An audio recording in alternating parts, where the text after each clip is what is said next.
मेरे साथ हुआ ये था कि मैं 2019 में अक्टूबर में बड़ौदा में जॉब के लिए गई थी।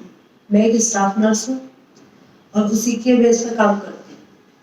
वहाँ मैंने पहले चौधरी हॉस्पिटल में अप्लाई किया तो वहाँ मुझे कोई रिस्पॉन्स नहीं मिला। उसके बाद मैं रशीदिया हॉस्पिटल में चली गई। ये जो अकरम है ये चौधरी हॉस्पिटल में काम करता था। मेरे एक हफ्ते बाद वो रशीदिया हॉस्पिटल में आ गया। वहां पे आके मुझे नहीं पता था क्योंकि हमसे तो सीनियर ही है, तो ये अपना नाम बताते थे अक्ष। मैं वो ये सिंपल सा हिंदू नाम है। बोला कि कुछ दिन ऐसे काम करते रहे साथ में, कोई दिक्कत नहीं थी, कोई बात नहीं थी। एक दिन अचानक से बोले कि मैडम आप डाइवोर्सी हो ना। मैंने कहा सर आपको कैसे पता? बोले मैडम हम ऐसे सबका पता निकाल लेते हैं। मैंने कहा चलो कोई बात नहीं है, चली जाता है, जो है तो है, डाइवोर्सी है तो है, उसमें क्या है। बोले मैडम मैं भी डाइवोर्सी हूँ और मेरे पास एक बेटा है 1 साल का। मैंने कहा तो बोले कि मुझसे शादी कर ले, शादी करोगे दूसरी? मैंने कहा सर अभी एक शादी से झटका खा के आई हूँ, दूसरी का कोई मतलब ही नहीं बनता है। फिर तब तो इन्होंने कुछ नहीं बोला। कुछ दिन 10-15 दिन बाद फिर रिपीट किया कि मैडम बताया नहीं आपने कि आप शादी करोगे या नहीं। मैं कह रही हूँ डॉक्टर साहब अभी कोई इरादा है ही नहीं, तो मैं क्या बताऊँ, क्योंकि अगर आप शादी करो तो मुझे चांस दे देना, मैं शादी करूंगा पहले। तो मैं कह रही हूँ डॉक्टर साहब अभी मेरा कोई मूड नहीं है, अगर कुछ हुआ तो मैं बता दूंगी, फिलहाल वो ये नेगलेक्ट करने वाली बात थी। कुछ दिन बाद इनका बेटा बीमार हो जाता है जनवरी में आके। जनवरी में जब इनका बेटा बीमार हो गया तो बोले कि ना, जनवरी अभी ना, हाँ 2020 की जनवरी में, बोले कि वो 3 दिन तक वहीं पे एडमिट रहा हॉस्पिटल में। उसे कभी इन्होंने उसका भी नाम नहीं लिया, उसे हमेशा बाबू बाबू करके बोलते थे। बोले सिंपल सी बात है, बोले कि मैडम डिवोर्स हो गया है मेरा। मैं एक दिन देखा सुबह से शाम हो गई, मैं कल मैंने डॉक्टर साहब इसकी मम्मी क्यों नहीं आई? तो मैडम बताया तो था कि मेरा उनका डिवोर्स हो रखा है, बेटा मेरे पास ही रहता है। मैंने कहा तो आपकी सिस्टर भाई कोई तो होगा फैमिली में, कोई तो बच्चे को देखने आ ही जाता है। बोले कि मैं तो हूँ इसके पास में, मम्मी बीमार रहती हैं और बहनें घर पे रहती है, बाहर निकलती नहीं ज्यादा। चलो हो जाता है, अपनी अपनी फैमिली के होते हैं कुछ बातें। उसके बाद में बोलते हैं कि जो है मैडम देख लो इस बच्चे के लिए, कि देखो मुझे तो औरतें तो बहुत मिल जाएंगी कि मेरे लिए औरतों की कमी नहीं है, लेकिन मुझे बच्चे के लिए माँ चाहिए। इन्हें ये भी पता था कि मेरे फिर हाँ इन्होंने मुझसे पूछा कि मैडम आपके पास कोई बच्चा नहीं है? मैंने कहा डॉक्टर साहब एक बेटा है, लेकिन उसकी कस्टडी उसके फादर के पास है, वो मेरे साथ नहीं रहता। बोले तो मैडम आपने भी तो अपना बच्चा छोड़ रखा है, तो मुझे उम्मीद है कि आप मेरे बच्चे को संभाल लोगे। करते करते ऐसे पूरा जनवरी भी लगभग निकल सा ही गया था। इन्होंने कोई इश्यू बताया था जिसे मैं खोलना नहीं चाहूंगी, बट क्योंकि उन्होंने बताया था कि अगर हम शादी कर लेते हैं तब भी तो, अगर मेरा ऑपरेशन हो जाता है तब भी तो आप ही परेशान हो जाओगे। इसी चीज को लेकर हम लोग रिलेशनशिप में आए थे। उस बच्चे को देख के मतलब कहीं ना कहीं मन हो गया था कि बोले कि 2 घर टूटे 1 घर जुड़ जाएगा, कि चलो 2 घर टूटे हैं, मेरे पास भी पेरेंटल फैमिली का सपोर्ट मेरे पास नहीं है, कुछ नहीं था, तो सोचा कि चलो एक फैमिली मिल जाएगी, आराम से चैन से रह पाएंगे। इसी के रहते चलते हम लोग साथ में रहने लगे। मतलब वही था कि फिर मैं हॉस्पिटल में 24 आवर की जॉब करती थी, तभी उसी दौरान में लॉकडाउन का प्रोसीजर आ गया था। तो इन्होंने फरवरी में मेरी जॉब वहां से छुड़वा के वहीं पास में ही, वहां से करीब 1.5 किलोमीटर की दूरी पे। अच्छा, रशीदिया हॉस्पिटल में फिर आपने जॉब छोड़ दी फरवरी में, और आप वहीं पास के किसी रूम पे रहती थी मैं, और कहीं जॉब करती थी? जॉब फिर वही है कि मैं घर पे पेशेंट आने शुरू हो गए थे ना। फिर लोग किराया कौन देता था घर का? मैं खुद देती थी। 1 महीने का इन्होंने दिया था, बाकी फिर मैंने खुद पे किया था। वहाँ तो आपका कमरा फ्री था ना रशीदिया हॉस्पिटल? हाँ हाँ रूम फ्री। तो आपका तो नुकसान हो गया वैसे। नुकसान तो जो भी है झेला ही है, नुकसान तो अब तक झेलते ही तो आई हूँ। अच्छा ओके, नहीं मतलब ठीक है, चलिए फिर आप अलग से रहने लग गए। फिर वहाँ पे रहने लगी। इनका डेली का काम था, घर से आते घर से चलने से पहले फोन हो जाता था मेरे पास कि नाश्ता तैयार रखना, मैं आ रहा हूँ। सुबह का नाश्ता करना, कुछ भी अगर नया बनवाना होता तो साथ में लेके आना। दोपहर में फिर खुद हॉस्पिटल से घर जाते तो जाने से पहले फोन पूछ लेते थे कि खाना तैयार हो गया तो मैं आऊँ। मैंने कहा खाना तैयार है, आप आ जाओ। आ गए, खाना वाना खाए, 1 घंटा रेस्ट करते थे, चले जाते थे। फिर शाम दोपहर को? फिर हॉस्पिटल जाते थे क्योंकि मॉर्निंग टू इवनिंग इनकी ड्यूटी थी 8 घंटे की। फिर शाम में जाते घर पे तो खाना खा के ही जाते थे, 7-7:30 बजे निकलते थे घर के लिए। तो बोलते थे कि खाना तैयार रखियो, मैं खा के तभी जाऊंगा।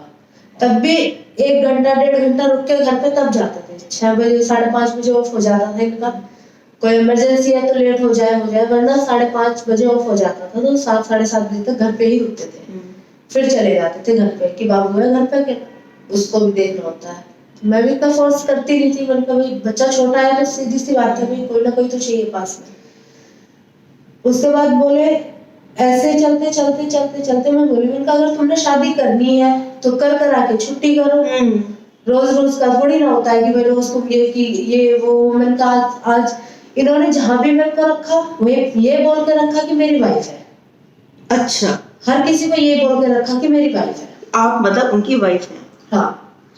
आप कई जगह पे रहे थे रशीदी हॉस्पिटल के बाद? एक रूम पे रही थी, वहां पे मतलब वहां ना बहुत गंदा सा माहौल था, बहुत सारे वो रहते थे रेंट वाले, तो वहां पे झगड़ा बहुत ज्यादा चलता रहता था। तो फिर वहां मुझे अच्छा सा नहीं लगा, तो मैं बोला मैं रूम चेंज करना है। फिर एक सेपरेट मकान लिया था हमने वहीं पे, थोड़ी ही दूरी पे गली पे जाके, बड़ौत में, वहीं पे आमने सामने ही था, बस इस गली से निकला अगली गली में पहुंच गए थे। वहां पे भी ये बोला कि मेरी वाइफ है। और ये अपना नाम क्या बताते थे मकान मालिकों को? मकान मालिकों से ना कभी कोई रेंट एग्रीमेंट हुआ, ना कभी नाम ऐसा कुछ उन्होंने पूछा। तो किसी को तो देते होंगे ना रेंट? रेंट बस मैं देती थी, वो मकान मालिक 2-3 महीने में एक बार आता था, ले जाता था।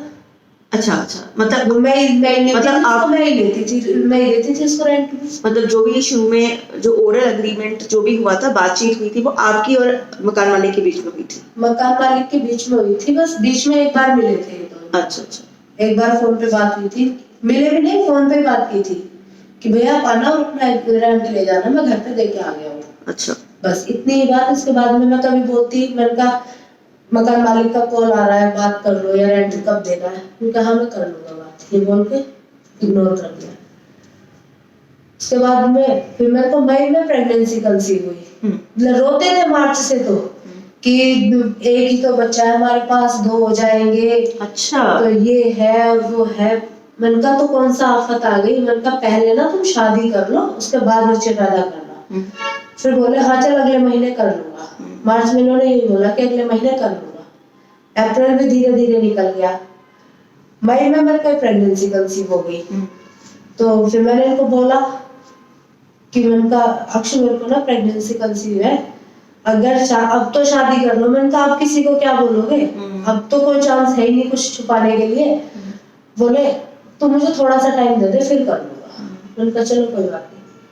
धीरे धीरे धीरे धीरे इन्होंने ना आना जाना बंद कर दिया। ओह अच्छा, आना जाना बंद कर दिया। उसके बाद बोले कि अभी बाबू बीमार है, अभी घर पे दिक्कत है और मेरे ऊपर कोई केस लग गया है। मतलब वही एक के ऊपर एक इशू खड़ा रहना। फिर आना कभी 10 मिनट के लिए आना, कभी 20 मिनट के लिए आना। मैंने कहा चलो घर में प्रॉब्लम हो भी जाती है, फिर भी मैंने इतना ध्यान नहीं दिया। अब मई के बाद जून निकल गया, जुलाई आना है। मैंने फिर फोन किया, मैंने कहा 2 महीने पूरे होने आए, मैं अगर शादी नहीं करनी तो मैं अबॉर्शन करा लेती हूँ। मैंने कहा मेरे को क्यों मार रहे हो। बोले कि तू अबॉर्शन करा के दे, फिर तुझे मैं बताता हूँ। अरे तब कराने भी नहीं दिया। फिर वहां से चलते चलते मतलब फिर मैंने थोड़ा प्रेशर डलवाया। जो भैया थे 1-2 जानने वाले, मैंने उन्हें बताया, मैंने कहा भैया ऐसे ऐसे बात हो गई। बहुत डांटा उन्होंने कि तुझे पता नहीं था। मैंने कहा भैया बस क्या बताऊं, मैंने क्या नहीं पता था? मैं कि तुझे पता नहीं था क्या कि तू कहाँ क्या जा रही है क्या नहीं है। मैंने कहा भैया बस ये नहीं बता सकते हो कि प्रॉब्लम मेन क्या थी, किस वजह से ऐसा हुआ, बस हर रीजन था कि ऐसा हुआ। बोले तो तू कहाँ है। मैंने कहा यहाँ पे। तो चल तो मैं आ रहा हूँ। इसके पास गए, वही बात आई कि तुझे शादी करनी है तो बता तूने गलत किया पहले तो, कि तूने शादी से पहले प्रेगनेंसी क्यों की। मानता समझता। बोला फिर भी मैंने वही बात रखी। मैंने कहा नहीं करनी है तो अभी भी बता दो, मैं अबॉर्शन करा ही लूंगी अभी भी। उनके सामने भी यही बोला कि भैया से समझाओ ना कि इसे इतनी मुश्किल से प्रेगनेंसी कंसीव हुई है और कोई मेरे 10-20 बच्चे थोड़ी ना है, एक ही तो बेटा है, एक अब हो जाएगा, बेटा हो या बेटी कुछ भी हो एक अब हो जाएगा और फिर चाहे भले ही और बच्चे ना करें। भैया बोले तो कब करेगा, क्योंकि मैं 16 तारीख को कर लूंगा। 17 तारीख को मेरे को बुलाया तो एक उर्दू में लिखा हुआ है, ये लोग तो बोलते हैं कि निकाह नामा है, वो मेरे हाथ में थमा दिया कि मैंने कौन से महीने में? जुलाई में 17 तारीख को मेरे हाथ में थमा दिया कि ये है हमारी शादी का प्रूफ। मैंने कहा मैं तो कहीं आई नहीं, फिर शादी कहाँ से हो गई? कोर्ट में जाती या रजिस्ट्रार ऑफिस जाती। मैंने कहा हमारे यहाँ ना ऐसे ही होता है, अब अगर तुम्हें कोर्ट में भी जाना है ना तो पहले तुम नहीं, उससे पहले तो हाँ इन्होंने बोला कि मैंने ना तुमसे एक बात छुपाई है। मैंने कहा क्या? क्योंकि कभी अभी तुम गुस्सा करोगी फिर लड़ोगी। मैंने कहा नहीं कुछ नहीं बोल रही। मैंने कहा बताओ मुझे क्या बात है? बोले कि मेरा नाम ना अक्ष नहीं है। मैंने कहा तो? बोला मेरा नाम ना अकरम कुरैशी है। तब बोला इसने मेरे को ऐसा, जुलाई में बोला इसने ऐसा। मैं बोली मतलब तुमने मुझसे झूठ क्यों बोला? झूठ बोला और फिर इतना बड़ा कदम उठाया, मगर पहले नहीं बता सकते थे?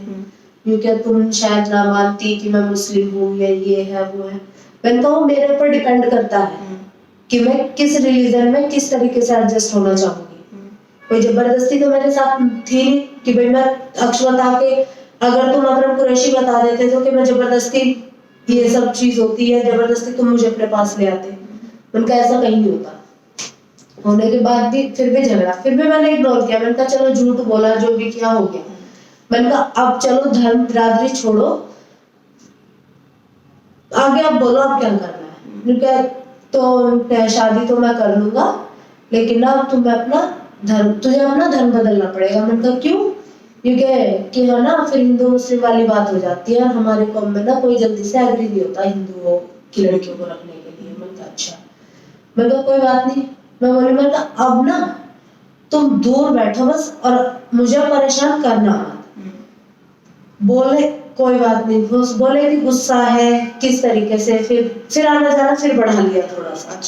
फिर बोले कि तू मान जाना, उस बच्चे के लिए सोच ले, ये है वो है, करते करते बस फिर लास्ट में मैंने कहा चलो ठीक है। वो एक निकाहनामा सा वो मेरे हाथ में तब लाके थमा दिया कि हमारे यहाँ ऐसे शादी होती है और ये शादी अब हमारी हो गई। मैंने कहा ठीक। मैंने कहा मैं ना तो तुम्हारे हाफिज जी के पास गई, ना मैं किसी कोर्ट में गई, ना किसी रजिस्ट्रार ऑफिस गई। मैं कैसे कैसे शादी होती है तुम्हारे? और रियल फैक्ट ये है कि मैंने कभी मोमडन्स की शादी होते हुए भी नहीं देखी कैसी होती है। लेकिन यही कहते हैं कि लड़का चाहे मैरिज होम में हो लड़की घर पे हो, ऐसे ही कोई पेपर आता है निकाहनामा बनकर शादी मानी जाती है इनके यहाँ। मैंने कहा चलो हो गया होगा कुछ। इतना होने के बाद फिर मैं घर पे रहने लगी, आराम से रह रही थी, कोई दिक्कत नहीं थी। मैंने कहा चल जो भी है फिर थोड़ा फोन पे बात कर लेते, कभी आ जाते कभी नहीं आते कि अभी काम का प्रेशर है ये है। अब धीरे धीरे अब जब मेरे को टाइम बढ़ता गया, जब मेरे को 3-4 महीने कंप्लीट हो गए, तब प्रेशर बनाने लगे तू ना वो अभी ना मूड चेंज कर ले, अभी अबॉर्शन करा दे, अभी ये बच्चा करते नहीं है। मैंने कहा कि अब क्या आफत आ गई? मैंने कहा जब मैं बोल रही थी जब तुमने मुझे करने नहीं दिया, अब ऐसी कौन सी आफत आ गई है कि अब तुम मुझे अबॉर्शन के लिए? मैंने कहा मैं अबॉर्शन नहीं कराऊंगी। जिद मेरी यही थी। नहीं तो 4 महीने बाद तो वैसे भी होता नहीं है ना। होने को तो मैडम वो तो 7-7 महीने में भी जाते हैं, लेकिन वही है कि कोई माइंड में तो ये था ना कि लीगल है, तो अगर शादी इसने कर ली है तो लीगल है। हाँ सही बात। माइंड में तो ये चीज घूम रही थी, ये नहीं था कि बिल्कुल भी किसने इतना बड़ा गेम भी खेल दिया है। मैंने कहा चलो नाम आइडेंटिटी फिर मैं अक्सर से अकरम ही बुलाने लगी थी। फिर मैं से अकरम ही बुलाती थी उसके बाद से। उसके बाद में होते होते ऐसे टाइम बीतता रहा, मतलब फिर इसने आना जाना बंद कर दिया कि एक बार जब तक तू नहीं माननी मैं घर नहीं आना। कोई बात नहीं। उनका गुस्सा है 10 दिन 20 दिन कब तक क्या नहीं मान रहे कि अबॉर्शन के लिए तू नहीं मान रही है तो मैं घर नहीं आना। मैंने कहा कोई नहीं, गुस्सा है 10 दिन 20 दिन रहेगा फिर समझ। कारण क्या बताता था कि क्यों अबॉर्शन? बस करना नहीं है अभी। अच्छा अभी करना नहीं है कि वो बाबू छोटा है, रीजन ये बता दिया। मैंने कहा छोटा हो या बड़ा हो सब पल जाते हैं धीरे धीरे, मैंने कहा कोई बात नहीं, मैं फिर भी ऐसे ही रही। मैंने कहा आज ना आएंगे कल आएंगे, कभी ना कभी तो आएगा बंदा, घर पे तो आना ही पड़ेगा। नहीं आया। अब मेरे को 1 तारीख को पता, बीच में इन्होंने, मेरे को टाइफाइड फीवर हुआ था, तो मेरे नेबर थी, वो मेरा ख्याल रखती थी, वो खाना वगैरह मेरा वो करके जाती थी। 1 महीने तक बंदे ने ये नहीं देखा कि तू कहाँ पड़ी है, क्या खाया है, कहाँ से रेंट। कौन सा महीना था ये? ये था मेरा अगस्त का। अच्छा। अगस्त के महीने में यही रहा पूरा, नहीं देखा। अगर अगस्त में मेरे को पता चल रहा है सितंबर में कि ये बंदा अभी लोनी में आ गया है। लोनी में आ गया, मैंने कहा चलो कोई बात नहीं, काम के लिए वहां पे बड़ौत में सब हॉस्पिटल सीज थे कोरोना की वजह से। मैंने कहा कहीं ना कहीं से तो बंदा घर चला आएगा, चलो वहाँ काम करने गया, घर जाने दो। मैं फिर भी अपना काम घर पे ही कर रही थी। 1-2 पेशेंट आते थे, मैं घर पे देख लेती थी, अपना खाना खर्चा वहीं से निकाल लेती उस टाइम, उससे निकल जाता था। उससे निकल जाता था, क्योंकि वहाँ पे गवर्नमेंट में भी डिलीवरियां बंद हो चुकी थी उस टाइम पे, तो मैं कर देती थी, वो घर पे कर लेती थी। वही खर्च निकालने वाली बात थी, बंदा कहीं ना कहीं से तो करता ही, फिर करके कर रही थी। अब कुछ दिन पहले इन्होंने जब मेरे ऊपर हाथ छोड़ा था वहां पे जाके, कहे थे जब मैं फिर भी नहीं मान रही थी, तो फिर इन्होंने मेरे को पीट दिया था पहली बार। हाँ, पहली बार हाथ छोड़ा था उस दिन इसने मेरे को। तो मैं बोली, मैं कब मैं आप ही के घर पे बड़ौत में, हाँ, जहाँ मैं रेंट पे रहती थी। मैं बोली, मैं कब, मेरे को है ना रहना ही नहीं है। मैंने कहा मैं भी ना कहीं दूर जाके रहूंगी तुमसे। मैंने कहा तुमने तो जानवर पंथी पे आ गए। बोले तो तुझे समझ नहीं आ रहा, मैं इतने दिन से बोल रहा हूँ अबॉर्शन करा दे करा दे करा दे। मैंने कहा मुझे नहीं कराना नहीं कराना नहीं कराना, मैं कहा जान से मार दो लेकिन नहीं कराऊंगी। यही जिद अड़ते अड़ते मैं भी लोनी में आ गई, मैं यहाँ गई। उसके बाद में अभी बोले, अब मुझे 1 महीने पहले पता चल रहा है, वो भी ये गाँव गए होंगे अपने, तो वहाँ इनकी एक्स वाइफ जो है पहले वाली है, वो उसको बेटा हुआ है अभी ऑपरेशन से। तो मेरे यहाँ लोनी में एक फंक्शन था, तो हमने वहाँ बहुत सारे डॉक्टर्स बुलाए हुए थे। तो उन्होंने एक ने मेरे को फोन पे दिखाया, नहीं तो मैडम देखो। मैं कहा क्या? डॉक्टर अकरम की वाइफ को ना लड़का हुआ है। मैंने कहा तुम झूठ बोल रहे हो पागल, 1 साल से तो उसका डिवोर्स हो रखा है। मैं फिर भी उनको यही बोली, उन्होंने कहा नहीं उसकी वाइफ है। उन्होंने देखो मैं फोटो दिखा रहा हूँ बच्चे के और उनके साथ में हॉस्पिटल के, क्योंकि अब भी हुआ है। मैं फोटो देख के मैं हैप हो गई। मैंने कहा तो बीवी भी बच्चा में प्लस में मैं भी। तो मतलब दूसरा लड़का था अकरम का? हाँ, ये दूसरा बेटा हुआ उनको। ये आपको किसने बताया था कि रशीदिया के किसी स्टाफ ने? नहीं, ये वहाँ गए होंगे तो लोनी के जरा ही काम कर रहे हो जिस हॉस्पिटल में, उन्हीं का कोई स्टाफ था। अच्छा। बाय नेम तो मुझसे नहीं जानती कोई थी, लेकिन हाँ वो बोले, वो मेरे को जानते हैं, लेकिन वो बोले कि देखो उनका डॉक्टर अकरम को बेटा हुआ है। डॉक्टर अकरम को बेटा कहाँ से? मैं फिर भी नहीं कहने निकल गई। मैं कहा डॉक्टर साहब क्यों मजाक कर रहे हो? मैं कहा 1 साल हो गया उनका डिवोर्स को। बोले तेरा उसने पागल बना दिया, क्योंकि उसकी बीवी है, देख ये रे फोटो देख, ये रहा उस डेट के। मैंने करंट में देखे, डिटेल निकाल के देखी, वही समझी कि 1 तारीख के आसपास के थे वो फोटो। फिर उसके बाद में अब इन्होंने फिर मैंने इसे फोन किया, मैंने कहा ये सब क्या है? मैंने कहा ये हो तो मैं पुराने फोटो है, बाबू के फोटो है, ये है वो है। कोई बात नहीं। मैंने कहा चलो कोई बात नहीं, चल रहा है। अब इन्होंने क्या किया, बीच में ना फोन करके अपनी वाइफ को लाइन पे लिया, मेरे से बात कराई, बोली कि इसकी तो आदत है ऐसे बहला फुसला के औरतों को अपना बनाने की। है आपकी उसकी वाइफ ने बताया? उसकी वाइफ ने बोला ये सब। ये आप उसकी वाइफ को कैसे रीच की, मतलब कैसे पहुंची उस तक? फोन पे कॉन्फ्रेंस पे बात करा रहा था उससे। अच्छा, इसने करवाया? इसने बात कराई उसको, ये हमने बात करवाई और बात के सामने भी उसकी वाइफ ने यही बोला है कि उसने पहले तो बोला कि तुम इससे क्यों पीछे पड़ी हो। मैं क्यों पीछे पड़ती? मैंने कहा इसने तो शादी की है मुझसे। मैंने सीधा यही बोला, जो चीज मेरे सामने थी मैंने वही बोली उसको। मैंने कहा इसने तो शादी की। बोले कहाँ पे की? मैं कहा मेरे पास ये है, मैंने किसी के फोन से वो पेपर उसको व्हाट्सएप कर दिया। बोली कि इस नंबर पे ना मुझे पेपर व्हाट्सएप करो, मैं बता दूंगी शादी कैसी होती है।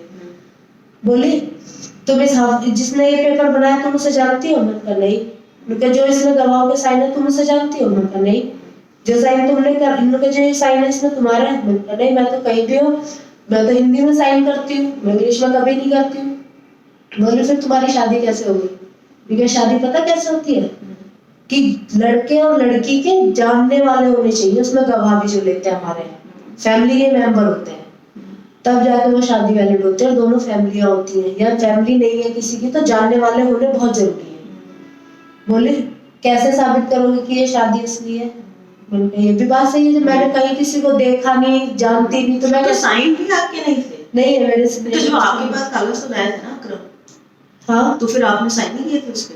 उसने ये लाके दे दिया था उस कि पे हुए थे, मेरे नाम की जगह नीतू की जगह उसने बदल के नाम भी मुस्कान रखा हुआ था उसमें। अच्छा, और इंग्लिश में साइन? इंग्लिश में साइन थे उसमें मेरे। अच्छा, मैं कभी नहीं करती हूँ क्योंकि मेरी पहले से उसके बाद क्या नाम? रुखसार।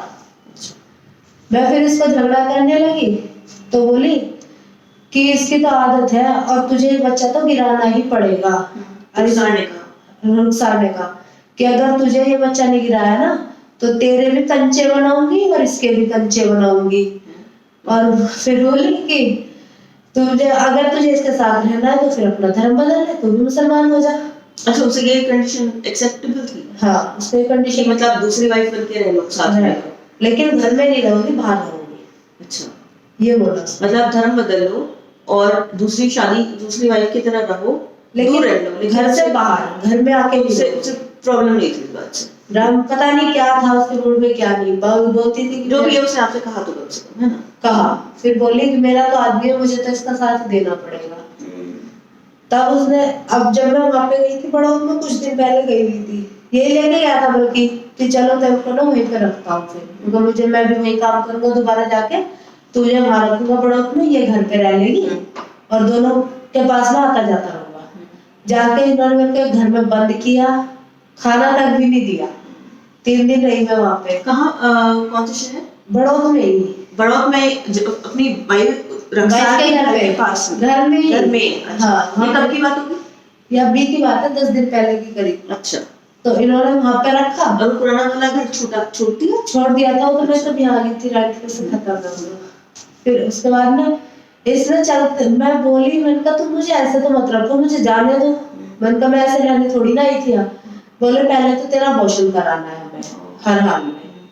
मैंने कहा अगर ना कराऊं तब क्या करोगे? ठीक है, तो मरेगी और क्या होगा? 6 महीने तो हो ही चुके हैं। 6 महीने में मेरे को 2800 कंप्लीट हो जाएंगे। बोला कि मरेगी नहीं तो और क्या होगा तेरा? उसने रुखसार ने उठा और सीधे से ना ये बोली ना, तेरे को तो मैं ही बताती हूँ, ऐसे किक मारी मेरे को। किक मारी, मेरे को बहुत दर्द हुआ। हालांकि वही जान बचाने वाली बात थी। मैं बोली ठीक है, मैं अबॉर्शन करा रही हूँ, मगर चलो मुझे हॉस्पिटल एडमिट कर दो और मैं जो है अबॉर्शन करा रही हूँ और मुझे फिर जाने दो। फिर मैं वहां से लोनी आई, यहाँ आके मैंने अपना ट्रीटमेंट भी कराया। और अब वहां से बड़ौद का घर खाली कर चुकी थी जी।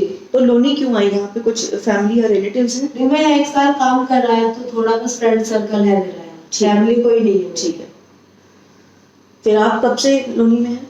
अभी मैं सिर्फ करीब 20 दिन 22 दिन से लोनी में हूँ। किराए पे रह रही हैं? नई हॉस्पिटल में 24 आवर की सर्विस कर रही हूँ। अच्छा, वहाँ नर्स का काम कर रही हैं, ठीक है। और फिर अभी बताइए कि आपने पुलिस को ये कब दिया एप्लीकेशन? मैंने 18 तारीख को दिया। 18 तारीख को फिर मैं एसपी ऑफिस गई। Baghpat SP office? हाँ, बागपत में एसपी सर से मिली। फिर उन्होंने मेरी एप्लीकेशन को बाय हैंड मुझे बड़ौद एसएचओ से मिलने के लिए बोला। फिर मैं वहां पे गई, वहां उन्होंने मेरी एफआईआर हैंड टू हैंड दर्ज की और साथ के साथ ही टीम को भेजा उनके घर पे उसको पकड़ने के लिए। लेकिन तब वो नहीं मिला था वहां पे, लेकिन मिडनाइट में उसकी अरेस्टिंग हो गई थी। अच्छा, उसकी वाइफ को इवनिंग में ले लिया गया था कस्टडी। अच्छा, तो अभी अरेस्टेड है क्या ये आदमी? हाँ, ये अभी 19 तारीख को मेरे 164 का स्टेटमेंट हुआ था कोर्ट में। कब हुआ था? 19 तारीख को। अच्छा, आज 21 है ना? अच्छा, 19 हो गया। हाँ, तो अभी मिल गई आपको कॉपी? अभी मेरे पास कोई नहीं है। आज ना एफआईआर की है ना 164 की है, पुलिस ऑफ है। अभी संडे और सैटरडे ऑफ है तो मेरे पास अभी कोई कॉपी नहीं है। तब उसको तो जेल के लिए रिमांड कर दिया था। जी, आपको क्वेश्चन पूछूंगी सपना जी आपसे। पहले थोड़ा सा शुरू में जाऊंगी। आपकी शादी हो चुकी थी, वो अरेंज मैरिज थी? जी। तो अभी अपनी कास्ट वगैरह में जो भी बड़ौद की हैं आप? नहीं, खेकड़ा डिस्ट्रिक्ट बागपत। खेकड़ा, ठीक है। और शादी कहाँ हुई थी? गढ़ी कलंजरी, बागपत में ही है? हाँ, लास्ट गांव पड़ता है। अच्छा, कितने साल बाद डिवोर्स हो गया? कौन से साल में डिवोर्स हुआ था? 5 साल बाद, 2017 में। ठीक है। और बच्चे की कस्टडी हस्बैंड को मिली? जी। फिर आपके अपने परिवार से रिलेशनशिप क्यों टूटे, पैसों को लेके। थोड़ा बताइए। जब डिवोर्स में मेरी सिर्फ ये तय हुआ था कि मैं नर्सिंग कोर्स कर रही थी और उन्होंने यही तय किया था कि नर्सिंग के तेरी पूरी फीस हम भरेंगे। आप नर्सिंग कर रहे थे? जी। कहाँ से? Kailash paramedical college, greater Noida.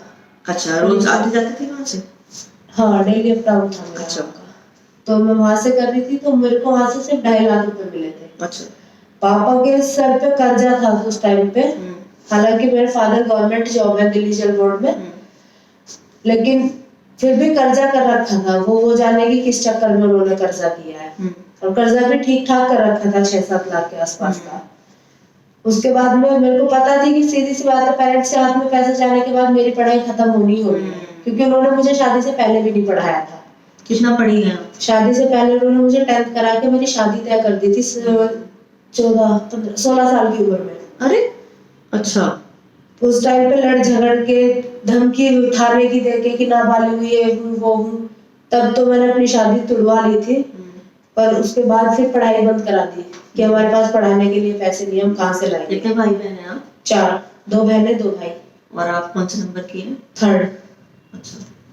सबसे बड़ा भाई है, फिर एक बहन है, मैं हूँ, फिर एक छोटा भाई है। अच्छा। फिर आपकी मतलब 10th ही पास थी जब आपकी शादी हो गई? हाँ, मैं 10th थी बस। और उसके बाद आपने सीधा नर्सिंग का कोर्स? नहीं, फिर उसके बाद मैंने इंटर किया। अच्छा, शादी के बाद? हाँ, शादी के बाद मेरा इंटर हुआ। इंटर करने के बाद फिर नर्सिंग का कोर्स हुआ। तो तब मेरा डिवोर्स हुआ, तो वो पैसे नहीं दिए थे। उसके बाद में मैं पेपर देने गई हुई थी, तो मेरा लड़का बीमार हो गया था, बहुत ज्यादा बीमार था, जिसके चलते वहां से फोन आया कि दक्ष की तबीयत बहुत ज्यादा खराब है, उससे आके मिल लो। वही था कि हस्बैंड से डिवोर्स था, बच्चे से कोई डिवोर्स थोड़ी ना होता है। मैं उसको देखने चली गई, मम्मी को बोला भी फोन करके कि दक्ष की तबीयत खराब है, मैं हॉस्पिटल उसे देखने जा रही हूँ। वो ज्यादा बीमार था, तो मैं 2 दिन वहीं पे रुक गई। बस उसी चीज का इशू बना के उन लोगों ने मेरे किडनैपिंग की FIR कर दी झूठी कि खेकड़ा थाने में, कि मतलब हमारी लड़की को ना उसका एक्स हस्बैंड जबरदस्ती उठा के ले गया है। वही था मीठा लालच था, क्योंकि वो भी गवर्नमेंट जॉब था दिल्ली जल बोर्ड में, हालांकि अब भी है करंट में, कि दिल्ली जल बोर्ड में जॉब है तो मोटे पैसे देगा अपने बचने के लिए। वही पैसों का मीठा लालच ना, वहीं से आना जाना बंद हुआ था। लेकिन मैंने जब मुझे बताया कि SP ऑफिस में जाकर बोल दो, तुम अपना स्टेटमेंट कर दो, तो केस यही खत्म हो जाएगा। मैंने स्टेटमेंट भी किया था कि भाई ऐसा कुछ नहीं था, मैं तो, मेरा लड़का बीमार था, मैं वहां पे गई थी, मैंने अपने मम्मी को इन्फॉर्म भी किया था, लेकिन उन्होंने कुछ बोला ही नहीं। बोले कि हाँ तुम चले जाओ, पुलिस वाले तुम्हें परेशान नहीं करेंगे। उसके बाद भी मेरा एक्स हस्बैंड को उनको ऑफिस से ना पुलिस ने उठा लिया था, उनको रखा। हालांकि मैं भी नहीं उसी रात, फिर मुझको भी लेके आए वो लोग, थाने में रखा कि अब हम इसका स्टेटमेंट कराएंगे। तो मैंने वही था जो राइट था, मैंने वही बोला जी। किसी की लाइफ थोड़ी ना स्पॉइल करनी है अपने चक्कर में। मैंने बोला कि इनका कोई फॉल्ट नहीं था, मैंने कहा ऐसे ऐसे बात थी और इतना ही सच है, इससे ज्यादा कुछ नहीं है। उसी दौरान में मैंने फिर घर वालों ने मेरा एक सामान, कपड़े थे और एक स्कूटी थी मेरे पास उस टाइम में, अभी तो मैंने सेल कर दी है, एक स्कूटी और 3-4 जोड़ी कपड़े लाकर मेरे को थाने में दे दी रात में कि हमारी तरफ से तू कहीं जा कहीं रह, हमें तुझसे कोई मतलब नहीं है, उन चंद पैसों के लिए। अच्छा। यहाँ से फैमिली से आना जाना बंद हुआ था। अच्छा। तो उसके बाद फिर आप अपने परिवार के साथ हटकर बड़ौत में रशीदिया की सीधा रशीदिया? नहीं, पहले नौनी में रही हूँ 1 साल। अच्छा। फिर उसके बाद 1 साल बड़ौत में काम करती। खुद अकेले से अपने अकेले से स्ट्रगल, खुद किराया देती थी, खुद किराया देती थी, काम करती थी। नर्सिंग का कोर्स पूरा किया ना? हाँ, पूरा किया मैंने। अच्छा।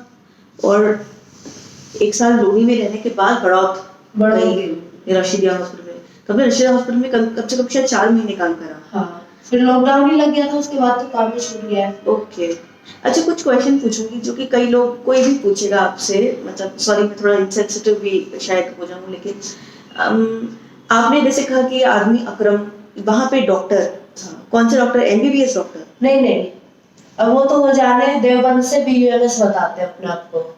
BUMS जो यूनानी मेडिसिन? हाँ। अच्छा, यूनानी मेडिसिन। अच्छा, तो ओके, तो आपको पता नहीं चला कि वो कौन है असलियत में, मतलब नाम भी नहीं पता चला? जैसे अक्षर ने बताया तो अपने मान लिया कोई भी, या तो वहाँ सीनियर वही थे वहाँ पे, कोई भी हो, जूनियर स्टाफ कोई भी नाम लेके तो बोलता नहीं था। अच्छा। बस यही था, क्योंकि वहाँ पे ना तो यहाँ चाहे वो हमारा लोनी हो चाहे हमारा बड़ा हो, तो कोई भी डिग्री होल्डर स्टाफ रखना पसंद नहीं करता, क्योंकि ना तो उनकी सैलरी अफोर्ड कर पाते हैं ना कुछ, क्योंकि हायर सेंटर तो ये होते नहीं, वही मतलब एमबीबीएस वगैरह नहीं रखते ना? नहीं रखते हैं वो लोग। तो बस डॉक्टर साहब सर यही लैंग्वेज यूज होती थी, तो कभी इतना, और कभी मैंने इतना किसी से वास्ता भी नहीं रखा कि भाई मैं किसी के बारे में डीपली जा पाऊँ। बस मेरा काम भी यही होता था, मैं अपना काम करती थी, या तो अपने सीट पर बैठी थी या अपने रूम पे जाती, ऊपर चली जाती थी। कभी इतना वास्ता रखा भी नहीं किसी से। तो जैसे मतलब आप उनको जुलाई कहेंगे कि जुलाई से पहले, मतलब अक्टूबर से लेकर जुलाई तक नहीं, बल्कि जनवरी बोला जाएगा, जनवरी से जुलाई तक आप जितना उनको जानती थी, तो उसके बीच में आपको एक बार भी नहीं पता चला कि मतलब हिंदू नहीं है? नहीं, कभी कभी जैसे बीच में हम बैठे होते थे तो बोलते थे कि मैडम चलो मंदिर चल रहे हैं, बड़का रोड पे एक मंदिर है, कभी उसमें ले जाते थे। गुफा वाले मंदिर बहुत फेमस है इधर बागपत रोड पे, वहाँ लगभग हर दूसरे संडे को आना होता था हमारा, पूजा पाठ करना। आता था उन्हें करना? कैसे करते हैं? अब वो तो वो जाने, बस जैसे सब जोत जलाते थे ऐसे जला देते थे, तिलक लगा लेते थे, लोटा चढ़ा देते थे, वो आता था? वो करना। कलावा वगैरह भी पहनते थे?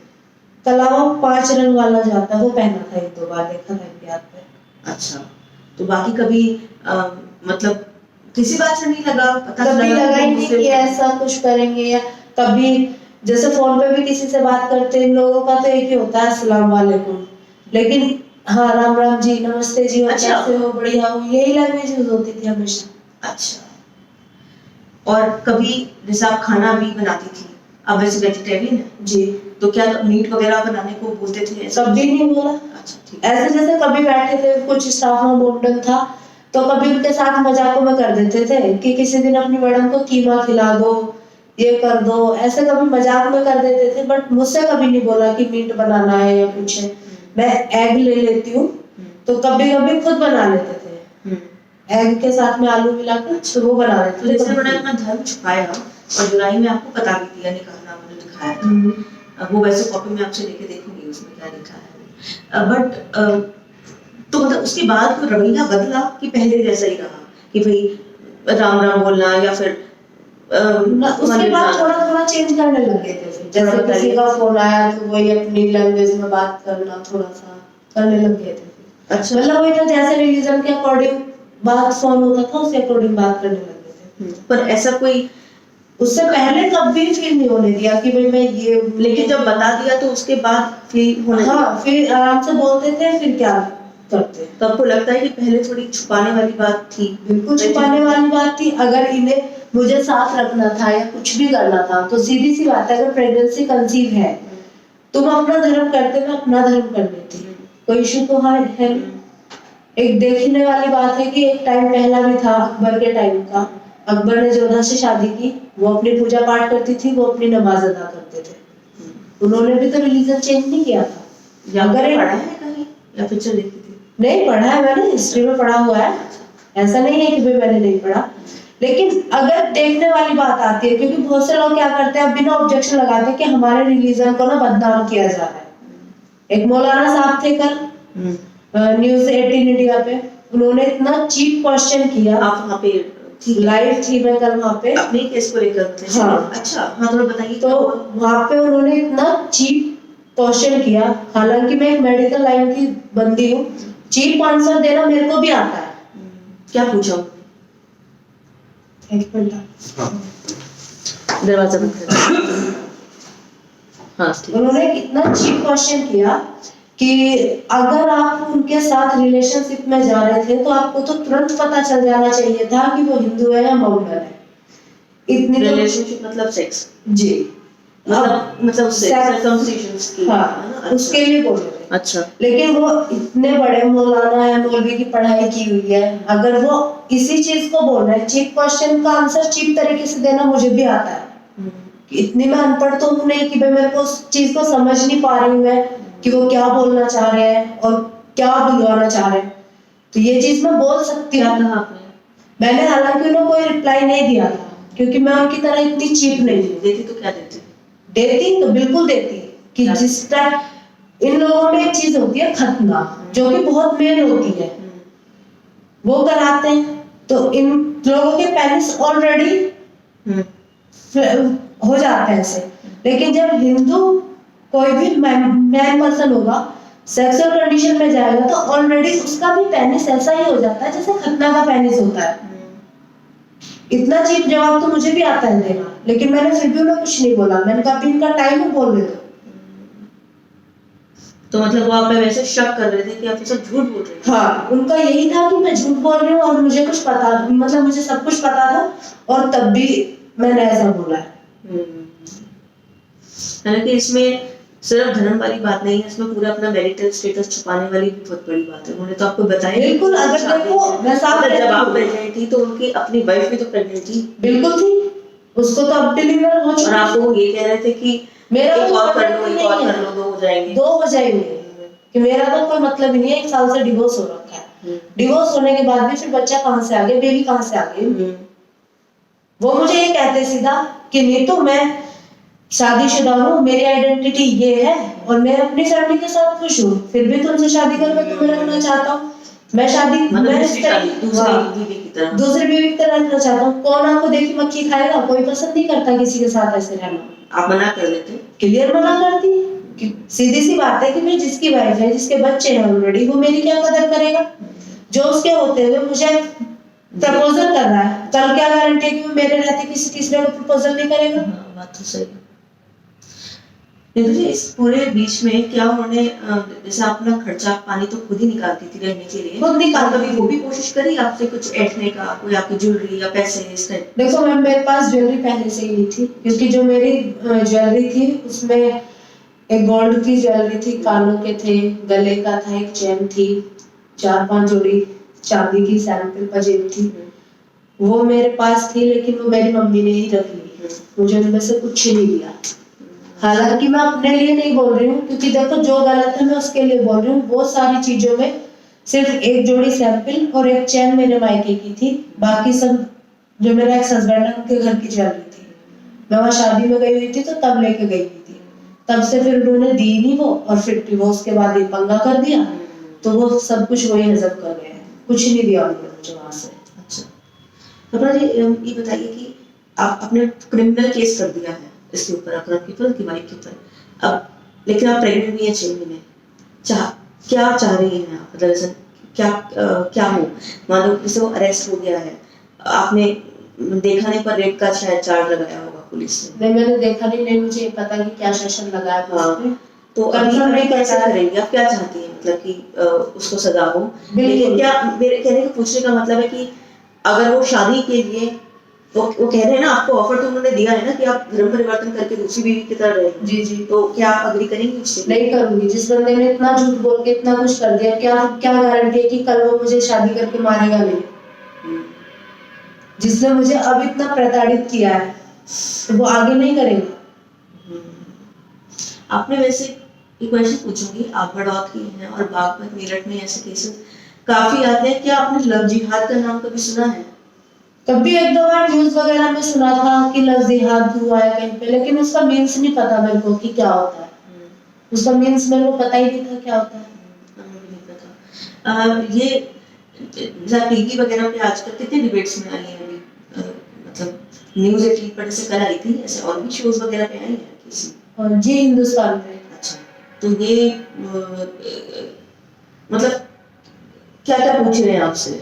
बस वही कॉमन कि उसने तुम्हें कैसे फंसाया, क्या किया तुम्हारे साथ। तो क्या आपके केस को लव जिहाद का भी नाम दिया जा रहा है? बिल्कुल दिया गया, न्यूज़ वाले दे रहे हैं बिल्कुल। और आप ओके हैं इस बात से? वैसे बिल्कुल किया। अगर वो अपनी आइडेंटिटी ना छुपाए, अपना रिलीजन ना छुपाए, मुझे रिलीजन कन्वर्जन करने के लिए फोर्स ना करे, तो एक सिंपल सी बात है, इतना प्रेशराइज रिलीजन कन्वर्जन करने के लिए, वो भी सोची समझी टारगेट के साथ।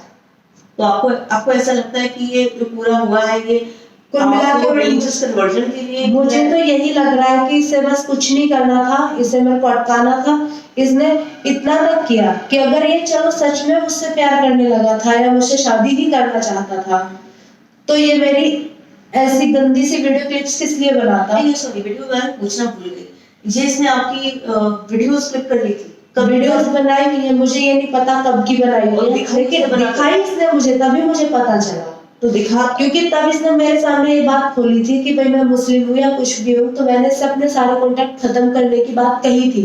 अच्छा, कि मैं निकाहनामा से पहले निकाहनामे से पहले तब जाके इसने मेरे को वीडियो क्लिप्स दिखाई थी और मेरे को जबरदस्ती रिलेशन में रखा। फिर क्या कहा था कि मैं इनको वायरल कर दूंगा, तो कहीं मुंह दिखाने के लायक नहीं रहेगी। देखो कोई भी हो, अगर भले में एक डाइवोर्सी थी, कुछ भी था, लेकिन अपनी इज्जत हर किसी को प्यारी होती है। लेकिन ऐसे आदमी के संग जो आपकी वीडियो वायरल करने की धमकी दे रहा है, उसके साथ भी निकाहनामा आपने एक्सेप्ट तो किया? मुझे तो यही नहीं पता कि ऐसा भी है। मजबूरी का नाम महात्मा गांधी होता है। मुझे क्या पता था कि ये ऐसे करके ला रहा है, या ऐसे इनके यहाँ निकाह ऐसे ना हो के ऐसे होते हैं। मेरे को तो हिंदू अपने रीति रिवाज सिर्फ उसकी बात नहीं, पर मैं आपकी बात समझती हूँ कि प्रेग्नेंट थी तो अब उस वक्त सीधी सी बात है, एक तो ब्लैकमेलिंग, ऊपर से प्रेगनेंसी, कोई सपोर्ट नहीं। कल मन में ये भी बात था कि उसने बोला कि कल इस बच्चे को किसका नाम देगी। मैं तो साफ साफ कह दूंगा कि मेरा नहीं है, और अभी भी बोलता कि कैसे साबित करेगी तू ये बच्चा मेरा ही है। आपको उम्मीद है वैसे पुलिस से कि आपका केस ठीक से करेंगे? कैसे आपको? देखो उम्मीद तो पूरी है, बाकी करना ना करना तो उन लोगों की थिंकिंग है, क्या करते हैं वो क्या नहीं। और अभी आप प्रेग्नेंट हैं, डिलीवरी वगैरह कैसे होगी? कौन है आपके, क्या सपोर्ट सिस्टम है? कुछ नहीं है मेरे पास।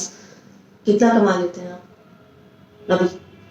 मैं 10,000 रुपए महीने में 24 घंटे की ड्यूटी करती हूँ। 24 घंटे की ड्यूटी का मतलब है कि डे नाइट बराबर है। और रेंट अलग से देना पड़ता है?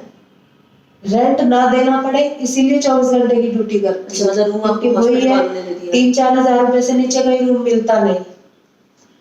और जब आपकी डिलीवरी भी हो जाएगी तो कुछ छुट्टियां भी तो लेंगी आप?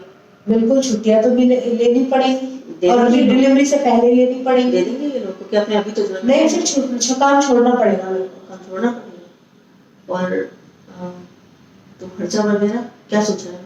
अभी तो कुछ भी नहीं। नहीं आप परेशान मत होइए, हम लोग हैं। मैं तो जस्ट पूछ रही हूँ आपसे कि क्या क्या प्लान किया है? कुछ स्ट्रेस में नहीं आ रही, आप चिंता भी मत कीजिए, हम लोग हैं उसका वो करने के लिए। लेकिन हाँ ठीक है, मतलब और जो मायका है उन्होंने भी कोई अभी आपके टच में नहीं आया? नहीं आया कोई भी। और जिनके साथ आप अभी आई हैं मिलने के लिए, ये भी आपके परिवार के लिए है वैसे? हाँ, ये जिस हॉस्पिटल में मैं काम करती हूँ, आप परेशान मत होइए, इंस्ट्रूमेंट वगैरह सप्लाई करते हैं। ठीक है, कुछ और कहना है आपको इस केस में? मतलब कुछ जो बात कुछ रह गई हो, कुछ बताना चाहते हो और मैंने ना पूछी? नहीं, कुछ नहीं।